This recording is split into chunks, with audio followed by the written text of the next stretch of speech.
Ya, assalamualaikum warahmatullahi wabarakatuh. Kita ketemu lagi ya di pertemuan keempat mata kuliah manajemen sumber daya manusia. Kali ini kita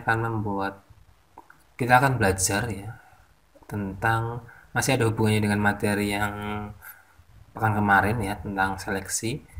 Kita kali ini akan latihan ya bareng-bareng bagaimana sih caranya buat sebuah surat lamaran kerja dan kurikulum karena ini penting ya, makanya saya buat segmen atau pertemuan tersendiri tentang ini. Langsung saja kita ke materi. Ya, penulisan surat lamaran kerja dan kurikulum vitae. Dari kurikulum vitae ini ya, mungkin kalian sudah ada gambaran ya. Kurikulum vitae itu terkait dengan gambaran pribadi masing-masing dari kalian. Hal pertama yang dilihat dari perusahaan dari kita atau dari pelamar ya, yaitu adalah kurikulum vitae ini. Lewat CV ini, perusahaan dapat memberikan atau melihat kesan pertama tentang pribadi dari seorang pelamar. Ibaratnya ya, apa yang kita tulis di CV adalah usaha kita dalam self-branding ya, self-branding. Dan memasarkan keahlian diri sehingga kita terpilih menjadi orang yang tepat dalam mengisi posisi kerja yang dibutuhkan. Jadi bukannya pamer ya, tapi ini loh kita gitu. Ini loh saya gitu. Nah, selanjutnya fungsi CV. Bagi perusahaan ini akan mempermudah si kompetensi ataupun bakat ataupun skill dari pelamar yang dimiliki relevansi terkait dengan apa yang benar-benar dibutuhkan oleh perusahaan. Butuhnya perusahaan bagian apa nih, teknik mesin misalnya. Kita lihat CV-nya, oh dia lulusan sarjana mesin. Pas berarti, tinggal lihat yang lain. Lalu bagi pelamar ya, CV bagi pelamar adalah mendeskripsikan kemampuan yang dimiliki dengan cara realistis dan sesuai dengan kebutuhan oleh perusahaan. Jadi benar-benar mendeskripsikan kemampuan ini loh yang saya miliki, ini loh kita miliki, sehingga ketika perusahaan butuh lowongan di bagian A, kita ternyata cocok di sana, kita ya deskripsikan kita itu cocok, benar-benar cocok di sana di bagian itu. Lalu unsur-unsur atau yang harus ada dalam CV ya, ini saya rangkum ya. Dari yang pertama, data diri atau identitas pribadi ya. Ini terkait dengan nama lengkap, tanggal lahir, ya, tempat lahir, alamat tinggal, alamat lahirnya, agamanya, nomor telepon atau HP dan email. Nih, itu data diri. Lalu informasi mengenai pribadi Anda ya. Anda dapat menulis informasi terkait dengan diri Anda atau asal muasal, riwayat hidup, hobi yang disukai maupun makanan yang disukai. Ini tapi jangan berlebihan ya, karena nanti terlalu banyak berlebihan nanti malah memberikan kurang efektif terhadap apa yang disampaikan. Lalu riwayat pendidikan. Nah, ini penting karena eh, durasi ketika kamu itu mendapatkan atau menempuh pendidikan ya, sampai pendidikan yang paling terakhir baik itu formal ataupun non formal itu dicantumkan saja ya. Lalu pelatihan yang pernah diikuti ya, pelatihan jadi pernah mengikuti pelatihan penulisan, misalnya pelatihan komputer, pelatihan masak, intinya intinya apa yang terkait, apalagi yang terkait dengan perusahaan gitu ya. Ketika perusahaan butuh teknisi komputer, kita pernah ikut pelatihannya nih. Nah, ini kan jadi rekomendasi tersendiri. Tuh. Lalu ya, keahlian atau skill yang dimiliki dari pelamar ini dicantumkan ya, baik itu soft skill ya maupun hard skillnya. Ini adalah salah satu bagian yang dapat menarik HRD saat melihat kurikulum vitae Anda. Lalu riwayat pekerjaan. Nah, bagi lowongan-lowongan yang mempunyai syarat pengalaman ataupun dibutuhkan yang berpengalaman gitu ya. Nah, ini menjadi salah satu hal yang pokok di sana, yaitu tentang riwayat pekerjaan sebelumnya. Karena HRD akan menilai pengalaman dan skill calon karyawan yang melalui riwayat pekerjaan yang intinya semakin banyak pekerjaan yang pernah dilakukan akan semakin banyak juga pengalaman dan skill yang dimiliki. Namun ini menjadi pertimbangan juga ya, ketika ada seorang pelamar yang setiap tahun itu pindah pekerjaan, ini notabene menjadi tanda kutip ya, dalam artian ini menjadi pertanyaan apakah dia tidak betah terhadap suatu tempat ya, atau mungkin ada permasalahan yang lain. Ini juga perlu diselidiki ya.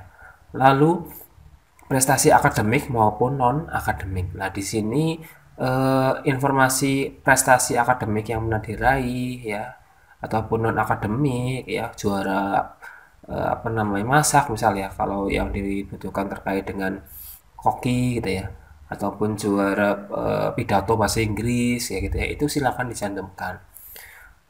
Lalu referensi ya. Nah, ini referensi dalam artian jika Anda memiliki rekan kerja atau pernah bekerja sebelumnya, maka Anda dapat memberikan informasinya. Ini bertujuan untuk perusahaan agar pelamar mengenai sesuatu yang orang lain ketahui tentang diri Anda. Jadi, apa yang orang lain ketahui tentang kita.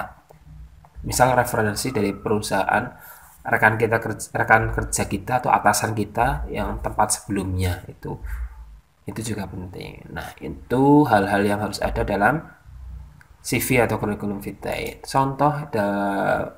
Ini contoh CV yang saat ini yang menarik ini ya. Jadi tidak cuma kertas putih, namun diedit sedemikian rupa sehingga menarik dari HRD-nya. Tuh. Lalu surat lamaran pekerjaan. Surat lamaran kerja ya dibuat seorang untuk melamar pekerjaan di suatu tempat, perusahaan, kantor, atau instansi tertentu. Garis besarnya ya terbagi menjadi dua. Ya. Yang pertama berdasarkan iklan, ya. Suratnya itu berdasarkan iklan, baik dari koran, televisi, terus WhatsApp, misal grup WhatsApp itu nggak apa-apa. Dan surat lamaran yang berdasarkan inisiatif tersendiri. Inisiatif sendiri, saya pengen daftar di sana lah, nggak ada info tapi saya inisiatif tersendiri, itu namanya surat lamaran kerja berdasarkan inisiatif. Lalu surat lamaran kerja termasuk dalam golongan surat resmi. Untuk itu penulisannya harus diperhatikan, jangan sampai menggunakan bahasa-bahasa yang non formal. Hal yang harus dicantumkan dalam surat lamaran pekerjaan ya agar tercapai tujuan pembuatannya diantara lain, yang pertama menyebutkan sumber lamaran ya. Jadi kamu dapat informasi bahwa perusahaan A membuka lowongan di bagian teknisi itu dari mana gitu loh. Itu disampaikan. Misal saya dapat berdasarkan iklan yang saya baca di koran Suara Merdeka edisi kapan, itu dibacakan. Tuh. Atau mungkin dari apa namanya, pamflet juga bisa. Lalu yang kedua, identifikasi diri lengkap dari pelamar ya. Nama, alamat, tempat tanggal lahir ya, lulusan terakhirnya kapan. Ini ringkasan ya, ringkasan data diri dari CV yang dilampirkan juga. Tapi jangan terlalu banyak ya. Ini sebatas data diri lengkap dari pelamar.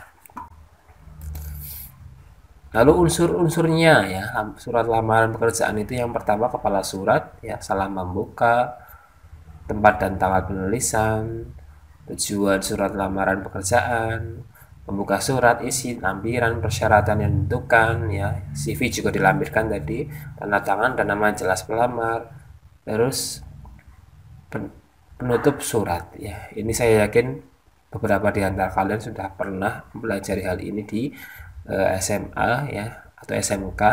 Ini sekedar mengingat kembali.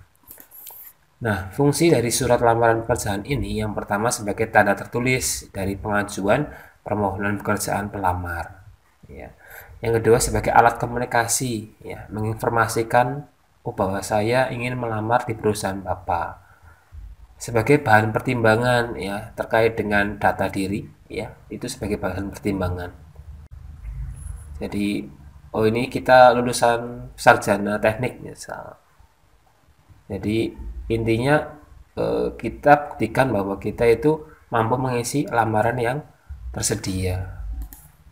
Lalu ya, nah ini cara membuat surat lamaran kerja tadi sudah dibahas sekilas ya. Yang pertama gunakan bahasa yang baik dan benar, jangan sampai menggunakan bahasa yang tidak resmi ya. Gunakan bahasa yang formal atau resmi. Lalu tulislah kalimat yang singkat padat dan jelas. Jangan bertele-tele ya dalam menulis surat lamaran, karena ini menampilkan jati diri dari seorang. Ketika orang yang bertele-tele ya berarti oh ini kalau ini kebanyakan ngomong nih, misal nggak bisa kerja misal. Jadi yang ketiga, tulis secara manual menggunakan tangan. Ini ya ketika tidak ada ketentuan bahwa perusahaan harus diketik, semua surat harus diketik, ini usahakan tulis manual saja dengan menggunakan tulisan tangan ya, karena ini bisa menilai pribadi dari seseorang. Nah, selanjutnya isi secara jelas data diri dan suatu informasi tentang diri Anda ya. Jangan lupa lampirkan dokumen-dokumen pendukung yang menjadi persyaratan. Di luar persyaratan pun nggak apa-apa. Nanti misal tidak ada persyaratan terkait dengan sertifikat lomba kejuaraan, ya kalian cantumkan nggak apa-apa. Ini ya, sertifikat pendukung. Ini menjadi nilai plus ketika kamu mempunyai skill atau keahlian di bidang lain. Contohnya seperti ini ya, di internet cukup banyak ya. Ketika ini pakai bahasa Inggris ya, ada yang bahasa Indonesia. Ini disesuaikan dengan kebutuhan dari pelamar, kebutuhan dari perusahaan. Demikian yang dapat saya sampaikan, semoga bermanfaat. Kita lanjut diskusi di grup ya. Apabila ada pertanyaan silakan dipertanyakan. Terima kasih. Wassalamualaikum warahmatullahi wabarakatuh.